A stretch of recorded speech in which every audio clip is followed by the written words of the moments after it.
দেশে কোরবানি দিতে একসময় পার্শ্ববর্তী দেশ ভারত ও মায়ানমারের থেকে 20 থেকে 25 লাখ গরু আমদানি করতে হতো। এমন পরিস্থিতিতে 2014 সালে ভারত সরকার বাংলাদেশে গরু রপ্তানি নিষিদ্ধ করলে বিপাকে পড়ে যায় বাংলাদেশ। তবে কয়েক বছরের মধ্যে ঘুরে দাঁড়ায় বাংলাদেশ। তারই ধারাবাহিকতায় এবারের কুরবানিতে চাহিদার অতিরিক্ত 20,68,000 পশু উদ্বৃত্ত থাকবে।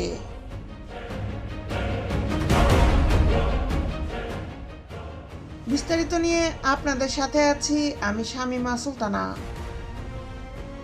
দেশে এবার কুরবানির জন্য প্রস্তুত করা 1,24,37,000 পশুর মধ্যে 70% সরবরাহ করা হবে দেশের 3টি বিভাগ থেকে। দেশি পশুতে কুরবানির অর্থনীতি ছাড়াবে প্রায় 1 লাখ কোটি টাকা। ঝিনাইদহের কালীগঞ্জ উপজেলার সেতু ডেইরি ফার্মের স্বত্বাধিকারী সাজ্জাদ হোসেন সেতু কুরবানির ঈদকে সামনে রেখে কয়েক মাস ধরে 12টি গরু লালন পালন করছেন।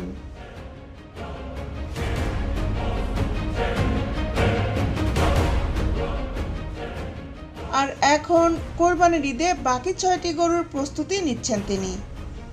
গরু লালন পালনের পাশাপাশি তিনি এআই কর্মী হিসাবে প্রতি মাসে 150 থেকে 200টি কৃত্রিম প্রজনন করান।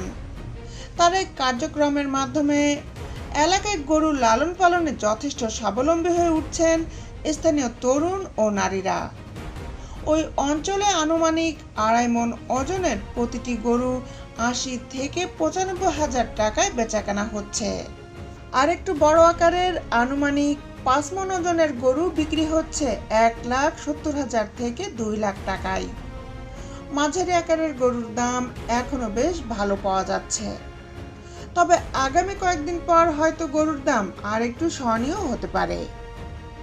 বাংলাদেশে গরু রপ্তানি ঠেকাতে 2014 সালের এপ্রিলে ভারতের তৎকালীন স্বরাষ্ট্রমন্ত্রীর নির্দেশের পর বৈধ পথে বাংলাদেশে ভারতীয় গরু আমদানি বন্ধ হয়ে যায়।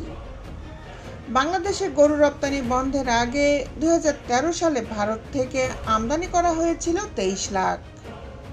কিন্তু কয়েক বছরের মধ্যেই এই চাহিদা শূন্যের কোটায় নামিয়ে আনা সম্ভব হয় দেশীয় খামারের উদ্যোগে। মৎস্য প্রাণী সম্পদ উপদেষ্টা ফরিদা আক্তার সংবাদ মাধ্যমকে বলেন, দেশীয় পশুতেই এবারের কুরবানি করা সম্ভব হবে। ঘুরে দাঁড়িয়েছে স্থানীয় খামারিরা। স্থানীয় পর্যায়ে পশু উৎপাদন বেড়েছে, যার কারণে পশু আমদানি প্রায় শূন্যের কোটায় নেমে এসেছে। অবৈধভাবে পশু অনুপ্রবেশে সর্বোচ্চ সতর্কতা অবলম্বন করা হয়েছে। দেশের কুরবানির পশু নিরাপদ রাখতে মাঠ পর্যায়ে নির্দেশনা দেওয়া হয়েছে। এছাড়া পশুর হাটে পশুর নিরাপত্তা নিশ্চিত করা হবে। সব মিলিয়ে এবারের কুরবানির অর্থনীতি 1 লাখ কোটি টাকা ছাড়িয়ে যাবে।